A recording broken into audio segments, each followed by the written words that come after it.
I own a historic farmhouse, and my sister, who's temporarily staying with us, is trying to renovate it without my permission. I don't even know where to begin. Things have gotten weird since she moved in. Some background. After my divorce from my ex 3 years ago, I moved from the city to this rural area to be closer to my parents. My son has a rare autoimmune condition that requires regular treatments and careful monitoring, and I wanted a more peaceful environment for him. I fell in love with this old farmhouse. It's on 5 acres of land, has tons of character with original woodwork, and even though it needed some repairs, it felt perfect for us. The original features were actually what sold me on it, despite the fixer-upper aspects. The place was affordable because it's pretty remote and needed work, but that was fine with me. My finances are tight between the mortgage, my son's medical expenses, which insurance only partially covers, of course, and the fact that I have to commute 45 minutes each way to work, since job options are limited out here in the sticks. About a month ago, my younger sister called me sobbing about how her marriage was falling apart. She needed somewhere to stay with her kids, just until she figures things out. Of course, I said yes. She's family, and those kids are my niece and nephew. I cleared out our spare bedroom and made space, thinking it would be temporary. Fast forward to today. I'm sitting at my kitchen table, staring at piles of renovation catalogs and paint samples my sister has scattered everywhere. This morning, she walked in with measuring tape and announced she was planning to update the kitchen. She started listing all these changes: new countertops, modern fixtures, and worst of all, tearing out the original cabinetry that I absolutely love. This farmhouse is over 100 years old, and these cabinets are part of what gives it character. I've been slowly restoring them myself when I have time and money. When I told her I was concerned about the cost and reminded her this was supposed to be temporary, she just waved her hand dismissively. "Don't worry about money. This will increase your property value, so you should be thanking me," she said. I tried to explain gently that any renovation decisions need to be my choice, and that I simply can't afford major renovations right now with all of my son's medical bills. Her expression changed immediately. "You know," she said with this cold tone, "I helped Mom and Dad financially way more than you did before they moved to Florida. You kind of owe me." I couldn't help them as much because I was paying for my son's treatments and rebuilding my life after the divorce. Just then, my son came into the kitchen and asked for his medication. My sister literally rolled her eyes and muttered something about always interrupting with that. I defended my son, telling her that his health wasn't something to be dismissed. She fired back, saying my obsession with his health was why my marriage failed. For the record, my ex cheated on me with his coworker, but whatever. She stormed out of the kitchen, declaring she was going to call a contractor herself, since I clearly don't understand real estate investment. I wanted to point out that it's not an investment when you're spending someone else's money on someone else's house, but I bit my tongue. Later that evening, and this is what pushed me to finally post this, I discovered she had already removed and discarded some of the original cabinet doors. When I confronted her, she claimed they were too damaged to save, which is absolutely not true. I've been carefully stripping and refinishing them one by one. Those doors were in perfectly salvageable condition and had historical value. I feel completely trapped. She has nowhere else to go with her kids right now, and I don't want to put my niece and nephew in a bad situation. But it's been just a month, and she's already trying to take over my house and make major changes without my permission. I'm seeing some serious warning signs that this living arrangement is becoming a problem. My son's health has to be my priority, and the stress of this situation isn't good for him. But my sister is family too, and she's going through a tough time with her divorce. I plan to sit down with her and set clearer boundaries about house modifications, but I'm worried about creating conflict that could affect all the children. Edit. Forgot to mention, my sister has also been telling her kids they can pick out paint colors for their rooms, and talking about building a treehouse in the yard. I haven't agreed to any of this, and it worries me that she's acting like this is a permanent arrangement when we agreed it would be temporary. I've always been the peacekeeper in the family, but I need to protect my home and my son. My sister has always been the more forceful personality between us, and I'm struggling with how to handle this without causing a huge family rift. Our parents are currently touring Europe for their retirement celebration, so I can't really get their input, and they've always favored my sister anyway. They think I'm too soft with my son. The part that really gets me is how she's treating this house like it's an investment opportunity for her, when I bought it as a forever home for me and my son. This place means so much to us. It's where he's been the most stable health-wise, and the peaceful setting has been good for both of us after everything we went through with the divorce. Yesterday, I came back from work to find she'd ordered paint samples and tested them on my living room wall without asking. When I mentioned it wasn't okay to paint without discussing it first, she acted like I was being unreasonable and said, "It's just paint, it can be changed." But it's not just about the paint or the cabinets. It's about respect and boundaries. This is my house that I worked hard to buy for my son and me after the divorce. Every mortgage payment comes from my account. Every repair has been my responsibility, and every decision should be mine to make. I feel constantly stressed in my own home. Between my son's health concerns and my sister's renovation takeover, I'm constantly stressed. My friends all say I should just kick her out, but with her kids involved, it's not that simple, unless there's something I'm missing here. What makes it worse is that she knows my financial situation is tight.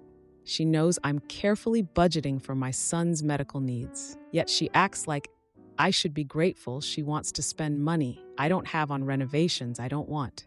When I bring up finances, she just says investment like it's some magic word that makes everything okay. Should I confront her directly about these renovation plans or try to find a gentler approach? I'm genuinely confused about the best way to handle this situation without making her and her children feel unwelcome during their difficult time. Now for the first update. Thank you all for the overwhelming support on my post about my sister trying to renovate my farmhouse without permission. I was honestly shocked by how many people responded with advice and similar experiences.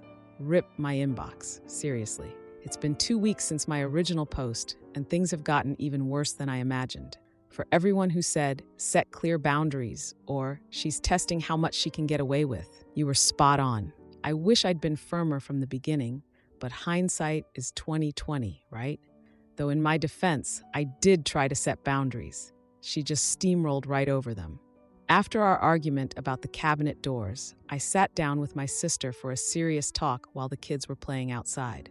I explicitly told her that no renovations should happen without my permission, that this was temporary housing, and that I simply couldn't afford major changes right now. She nodded along, said she understood completely, and even apologized for overstepping. I actually felt relieved, thinking the issue was resolved. Yeah, I know, I was being naive. Several of you warned me this would happen. Fast forward to last weekend. I overheard my sister telling her kids they could pick out new furniture for their rooms because they'd be staying forever, and this was going to be their new home. When I gently reminded her later that our arrangement was temporary, she waved me off with, "Oh, we'll see. The kids are settling in so well, and you have all this space." My son's health has been declining with all this chaos. His autoimmune condition gets worse with stress, and he's been having more flare-ups than usual. At his doctor appointment yesterday, his blood work showed concerning changes. His doctor specifically asked if anything stressful was happening at home. To those who commented about prioritizing my son's health above all else, you were absolutely right. But what happened when I got home from that appointment pushed me to my breaking point. I pulled into my driveway to find 3 vehicles parked there. I rushed through the front door to find chaos. 2 workers were tearing up my original hardwood floors in the living room. In the middle of it all stood my sister. She spun around when she saw me. "Isn't this exciting? I found these guys at an amazing price. They're installing new laminate flooring that will be so much more modern than these old worn boards." Those old worn boards were original 1910s oak hardwood that I'd been maintaining. Sure, they had some scratches, but that was part of their character and history. When I finally found my voice, I pointed out that the dust could seriously impact my son's respiratory system due to his condition. She actually rolled her eyes and said I was being dramatic and overprotective. Then she pulled out a folder with what appeared to be professional renovation plans for my entire first floor. She started excitedly explaining how she was investing in my property and expected to be compensated when she moved out, or possibly given partial ownership for increasing its value. Yes, you read that correctly. She expects ownership of my house for renovations I never wanted or approved. I immediately told the workers to stop. My sister pulled me into the kitchen. "You're embarrassing me," she hissed. "And if they stop now, you'll have to pay cancellation fees. They've already torn up half the floor." One of the contractors approached with some paperwork, and I saw my signature on the contracts. Except it wasn't my signature, it was forged. My sister had signed my name, committing me to payments that would completely destroy my careful budget for my son's medical care. While we were arguing, my son came downstairs and started coughing from the dust. I rushed him back upstairs to his room with his air purifier. As we left, I heard my sister tell her children that their cousin was just acting up for attention. After getting my son stabilized, I came back down to find the workers gone, but my floor half destroyed. My original hardwood floors now had a hole in the middle. My sister informed me they'd be back tomorrow to finish the job. That night, after everyone was asleep, I checked my laptop and discovered that my sister had accessed my saved credit card information and had been using it to place deposits with various contractors. For those asking in the comments of my first post if I was sure she couldn't afford these renovations herself, well, turns out she wasn't paying for them at all. I was. I immediately called my friend who's a lawyer. She confirmed what many of you said in the comments.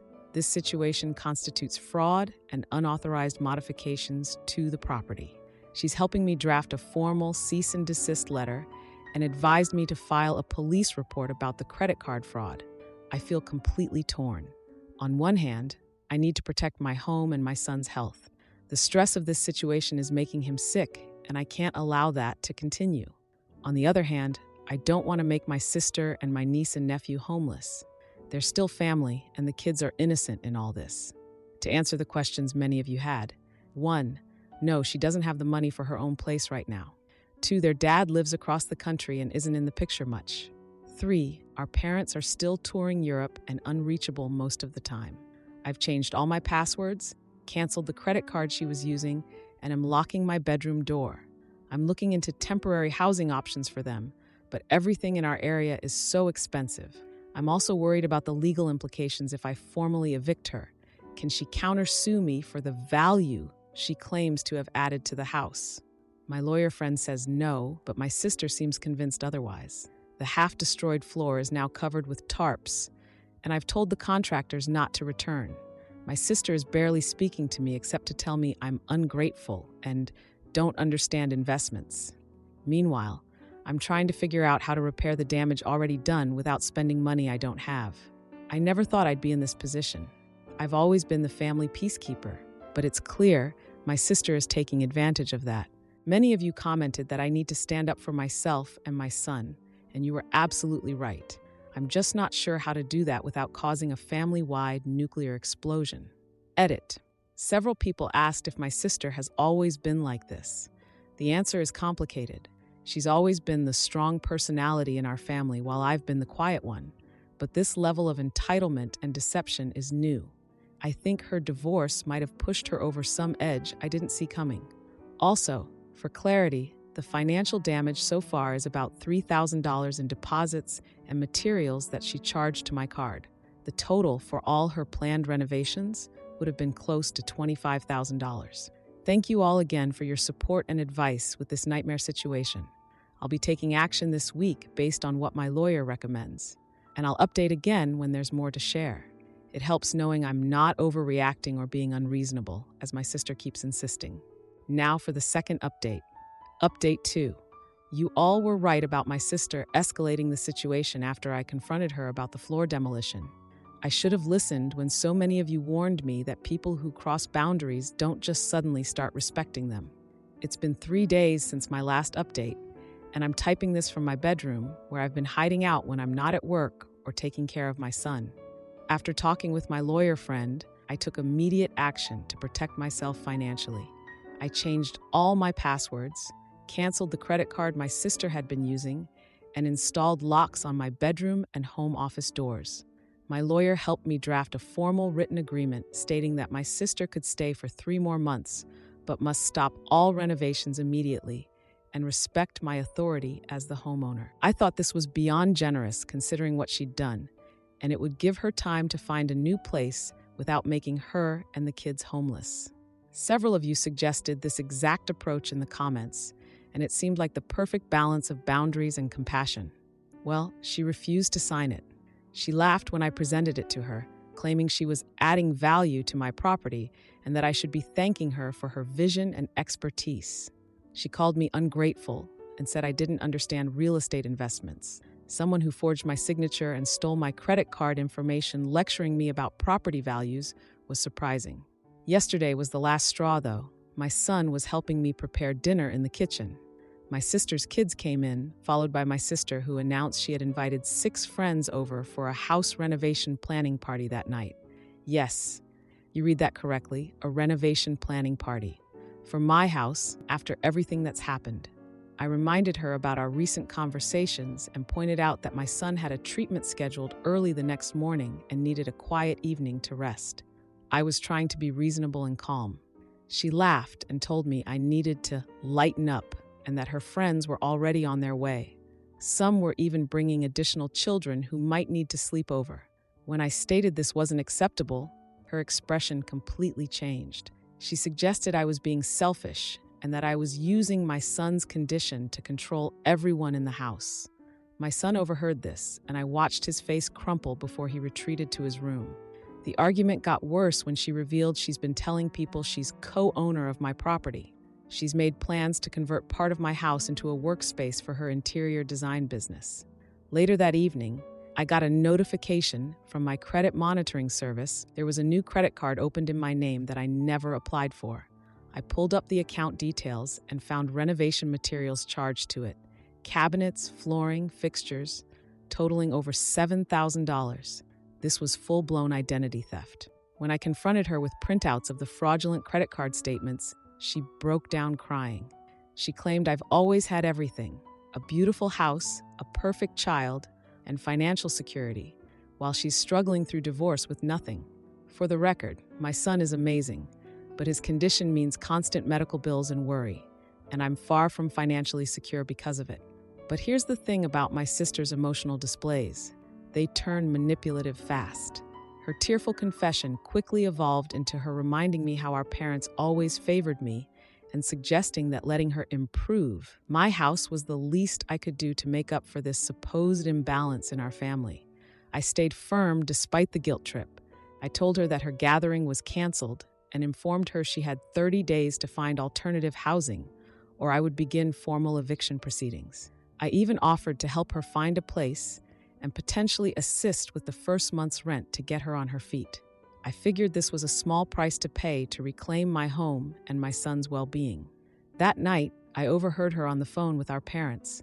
She was twisting the story, making me sound heartless for throwing her and the children out on the street after all she's done to help improve my rundown house. I wanted to tell them the truth, but my lawyer advised against engaging in these kinds of arguments right now. Edit. Forgot to mention that I also noticed some family heirlooms missing from the living room, specifically my grandmother's silver candlesticks and a small jewelry box that belonged to my great-aunt. When I asked my sister about them, she claimed she had just moved them for safekeeping, but couldn't tell me where they were. This was another red flag that prompted me to take more serious action. This morning, I ordered security cameras for inside the house, nothing in bathrooms or bedrooms, just common areas. Several of you recommended this in the comments of my last post, and I realized it's absolutely necessary. I've already documented all the damage to my home with photos and videos for legal purposes, but I need to protect what's left. My lawyer says I have grounds for both criminal charges, identity theft and fraud, and a civil case for the damages to my home. I don't want to go that route because of the kids, but she's given me no choice but to prepare for it. She's provided me with referrals to contractors who can give estimates on repairing the damage, which I'll need for insurance and potential legal claims. My son's health started improving once I put the lock on his bedroom door. Knowing he has a safe, quiet space that can't be invaded seems to have reduced his stress levels. His doctor agreed that protecting him from this chaos is the top priority right now. I never imagined my own sister could become an invader in my home.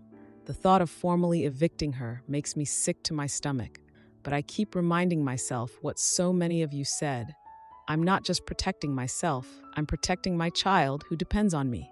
Letting her continue this behavior isn't helping her kids either. I'm still not sure what the right path forward is with repairing my relationship with my sister after all this, but your comments and support have been a lifeline during the darkest moments. Thank you for helping me find my backbone when I needed it most. Now for the final update. Final update about my sister's renovation takeover. It's finally over. Thank you to everyone who supported me through this absolute nightmare. Your advice literally saved my home and my son's health. It's been one hell of a week since my last post. Feels like a year, honestly. I thought I'd seen the worst of my sister's behavior, but apparently she was just warming up. The security cameras I installed turned out to be the best investment of my life. The first red flag came when I reviewed the footage and saw my sister systematically going through my personal documents, taking photos of my financial information, and even showing the house to complete strangers when I was at work. She was showing people my home. I saw her opening my filing cabinet with a hairpin to pick the lock. Then came the vacation rental. A coworker randomly sent me a listing she found online saying, "Isn't this your house?" There it was, professional photos of parts of my home listed on a vacation rental site, advertising charming farmhouse getaway with modern amenities. The description claimed the owner, supposedly my sister, had lovingly restored this historic property and was now sharing it with select guests. She had staged these photos when I wasn't home and fabricated this entire narrative about owning my property. The bank calls started yesterday morning. Some very concerned fraud department employees wanted to verify if I was attempting to refinance my mortgage and add someone named my sister to the deed. Apparently, she had submitted forged documents with my signature. The bank representative mentioned they flagged it as suspicious since the signatures didn't match their records. Thank God for diligent bank employees. I was on the phone with my lawyer discussing this latest development when my neighbor called. She said there were multiple vehicles at my house, including a locksmith van, and wanted to know if everything was okay. I told my lawyer I'd call back and immediately raced home. I'm pretty sure I broke some speed limits. 3 cars I didn't recognize, a locksmith van, and a moving truck were parked in my driveway and on the street. I ran inside to find my sister supervising as a locksmith changed the locks on both my front and back doors. 2 guys I'd never seen before were moving furniture into my living room, where the floor was still half demolished from her previous renovation. She said she was claiming her investment in the property. According to her logic, she was entitled to at least half ownership of my house based on her contributions and improvements. She acted like this was normal, like I should have expected this all along. The audacity is still mind-blowing to me. I pulled out my phone to call the police, but she snatched it right out of my hand. "You don't understand how things work in the real world," she said. "Families help each other. This is me helping you manage an asset you clearly don't appreciate." That's when she pulled out a folder containing official documents. She'd been planning this takeover for weeks. She had created fake receipts for renovations totaling over $150,000. The actual damage she caused was extensive, but nowhere near that amount. A fabricated agreement supposedly signed by me giving her partial ownership, and even fake text messages printed out where I acknowledged her ownership stake. It was evidence that I had agreed to all this. The locksmith started looking uncomfortable with the obvious conflict unfolding. My sister noticed his hesitation and immediately switched tactics. "My sister has been struggling with mental health issues," she told him. "That's why I'm taking control of things for her own good. The stress of homeownership is too much for her." I managed to back away toward the kitchen, where we still had a landline phone. Thank goodness I never got around to canceling it. I dialed 911 while simultaneously texting my lawyer the emergency code word we had established after our last conversation. My sister realized what I was doing and tried to physically block me, but I locked myself in the pantry to finish the call. Never thought I'd be grateful for that awkward pantry layout. The police arrived within minutes, and my lawyer pulled up right behind them. She had been on her way to a meeting nearby when she got my text. She brought copies of my deed, documentation of my sister's fraudulent activities that we'd collected over the past week, and the identity theft reports I'd already filed. To everyone who told me to document everything, you were absolutely right. The officers reviewed the evidence, while my sister kept insisting she had legal rights to the property. The real turning point came when my lawyer played a clip from my security camera footage. It showed my sister on the phone with someone, talking about how she was taking over my house and how I was too much of a pushover to stop her.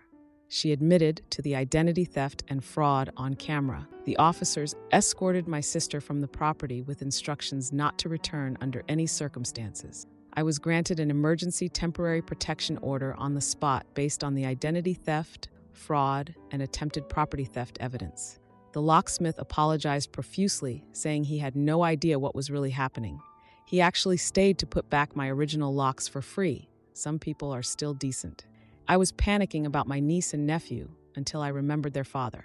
I called him immediately and discovered another layer to my sister's deception. She had told him I had eagerly invited them to live with me permanently and that I was thrilled to have them. He was shocked to hear the truth and came right away to pick up the kids. Turns out, the divorce wasn't even as bad as she claimed. They had joint custody arrangements she'd been ignoring, those poor kids being used as pawns in her scheme. The aftermath has been exhausting but necessary. The floors are still half demolished. There are holes in walls where she started opening up the space, and my kitchen is partially gutted. The financial damage is substantial. Between the credit card fraud, the damage to my home, and the legal fees, I'm looking at a significant setback, but at least my home is still mine. My son is finally starting to bounce back, though. His doctor noticed improvement at his checkup yesterday and specifically mentioned how much better his stress markers look now that the chaos has been removed from his environment. Seeing him smile again makes everything else manageable.